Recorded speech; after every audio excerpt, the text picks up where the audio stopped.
সমস্ত রাজনীতিকে ধ্বংস করে দিয়ে, রাজনৈতিক দলগুলোকে নিষিদ্ধ করে দিয়ে একদলীয় শাসন ব্যবস্থা পাকিস্তান আবিষ্কার করেছে।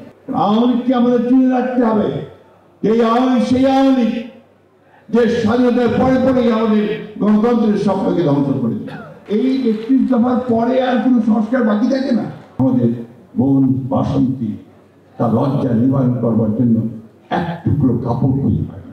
সবার সম্মানিত শ্রদ্ধেয় সংগ্রামী প্রধান অতিথি যিনি আজকে আমাদের মাঝে উপস্থিত হয়েছেন ডিজিটালি, আমরা প্রতি মুহূর্তে প্রত্যাশা করছি যে উনি ফিজিক্যালি আমাদের সামনে অতি দ্রুত এসে উপস্থিত হবেন।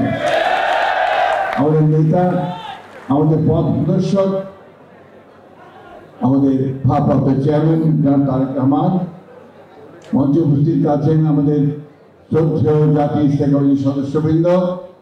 আজকের দিনটি আমাদের জন্য নিঃসন্দেহে অত্যন্ত গুরুত্বপূর্ণ এবং একটা উল্লেখযোগ্য দিন। এই দিনে আমরা বাংলাদেশের মানুষেরা দীর্ঘ 9 মাস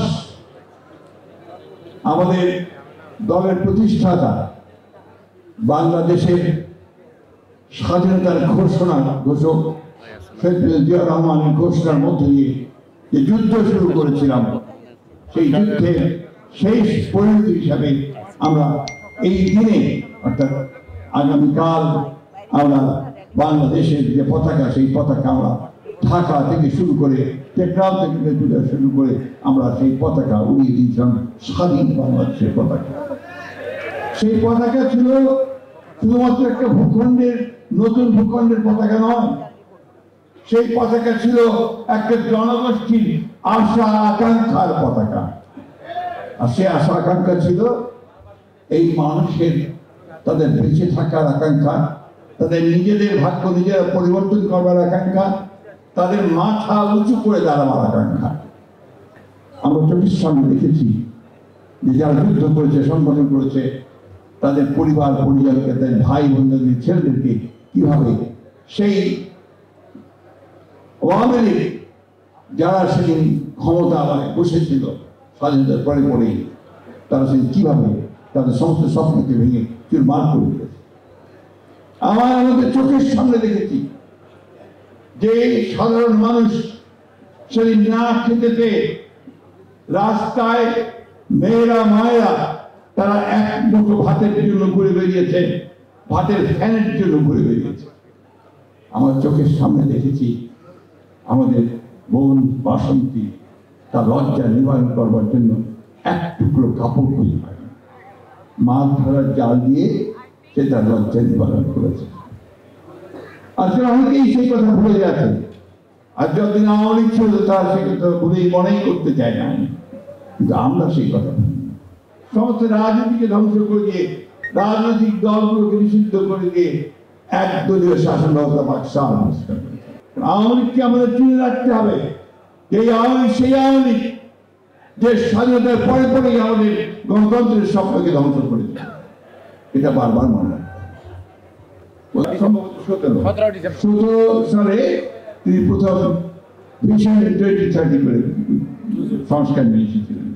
ভিশন 2030 নতুন চিন্তা ভাবনাগুলো তখন তিনি নিয়ে এসেছিলেন, রেইনবো নেশন।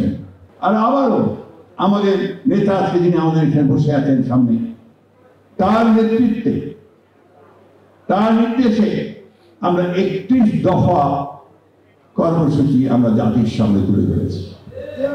সম্পূর্ণ আমার সংস্কার।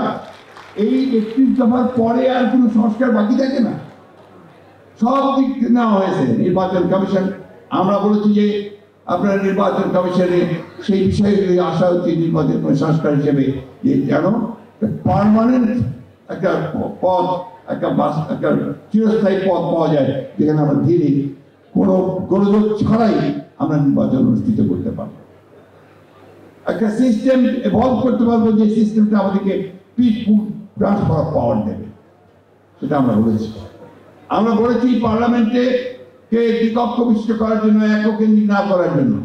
আমরা বলেছি প্রেসিডেন্ট এবং প্রধানমন্ত্রীর যে ক্ষমতা, তাকে আমরা ভারসাম্য করে রাখতাম। আমরা বলেছি একজন ব্যক্তির দুইবারের বেশি প্রধানমন্ত্রী, পরপর দুইবারের বেশি প্রধানমন্ত্রী হওয়া উচিত নয়। জুডিশিয়াল কমিশন করার কথা বলেছি, আমরা প্রশাসনিক কমিশন করার কথা বলেছি, অর্থাৎ সর্বক্ষেত্রে কমিশন করার কথা একটি দফার মধ্যে আমরা ইতিমধ্যে দিয়েছি। তো সুতরাং ওই কথাগুলো বলবেন না। আমরা আসলেও আমরা পুরোপুরিভাবে আমরা একটা সংস্কারের প্রতি বিএনপি সেই সংস্কারগুলো দিয়েছি। আসুন আমরা আমাদের ভারপ্রাপ্ত চেয়ারম্যান তারেক রহমান সাহেবের সেই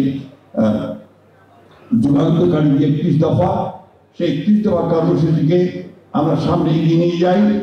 এবং আমি আবার বলতে চাই, যে কথাটা বারবার আমরা বলছি, যে সবচেয়ে বেশি যে প্রয়োজন এই চ্যালেঞ্জ মোকাবেলা করার, সেটা হচ্ছে যে আমাদেরকে অবশ্যই অতি দ্রুত একটি গ্রহণযোগ্য নির্বাচনের মধ্য দিয়ে এই সংস্কারের পথকে আমাদের সুগম করতে হবে। এবং সেটাই হবে একমাত্র যোগ্য কাজ, সেটাই হবে এই মুহূর্তে সবচেয়ে বড় প্রয়োজনীয় দাবি। আমরা আবারও বলছি যে আমরা যেটা চাই, প্রত্যেকটি বাংলাদেশি এই মুহূর্তে যেটা চায়, সেটা হচ্ছে যারা তারেক রহমানের নেতৃত্ব চায়, তার দেশে ফিরে আসাকেই চায়। শেষে আপনাদেরকে শুভেচ্ছা জানিয়ে বক্তব্য শেষ করছি। আসসালামু আলাইকুম, খুদা হাফেজ। বাংলাদেশ জিন্দাবাদ, বাংলাদেশ জাতীয়তাবাদী দল জিন্দাবাদ, শহীদ অমর হোক দেশের জিন্দাবাদ, তারেক রহমান জিন্দাবাদ।